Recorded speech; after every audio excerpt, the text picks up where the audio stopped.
का हाल बा भाई लोग, कैसन बड़ा लोग? आशा करते हैं कि स्वस्थ हम मस्त हो लोग। भाई तो हम लोग हम बात बता दी कि हाल ही में अपन खेसारी लाल यादव जी को स्टेज शो के दौरान वो एगो बात कह दिलो जाना वजह से कुछ ससुरा बन के मिर्ची लाग गइल बा। हम कौनो बंगाल पे गाना नहीं गाएंगे। काहे खातिर?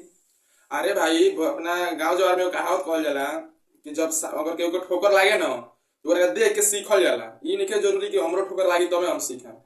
ठीक बा, बात तो समझिए गए लोग बोलो। हम कौनो बंगाल पे गाना नहीं गाएंगे। हम बंगाल पे गाना नहीं गाएंगे भाई। ना कब टिकट कैंसिल हो जाए पता नहीं है।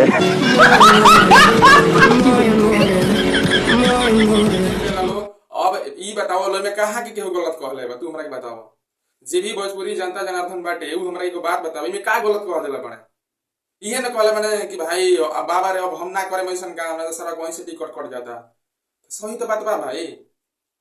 जब ना जानत रहलन तो इहो काम गलत कइले वो कइले तब एक आदमी के ऊपर भोगत भोगी हो गइले तो भाई सबका समझदार हो गइले कि ना भाई अब कबो टिकट कट सकेला। ऐसे सावधान रहो, आगे से कोनो गलती ना करो। तो यही के लेके मार दू चार गो झिंगुर बाड़ा से पूरा ओकरा के लेके बवाल खड़ा कइले बाड़ा से ना। रे बाबू तो बवाल नहीं करे के हो, इज्जत तोहरो पर लदाई नु तो खुदे मालूम पड़ जाई। ठीक बा, जब कोई तुम लोग झुरई बोलो तो मालूम पड़ जाए।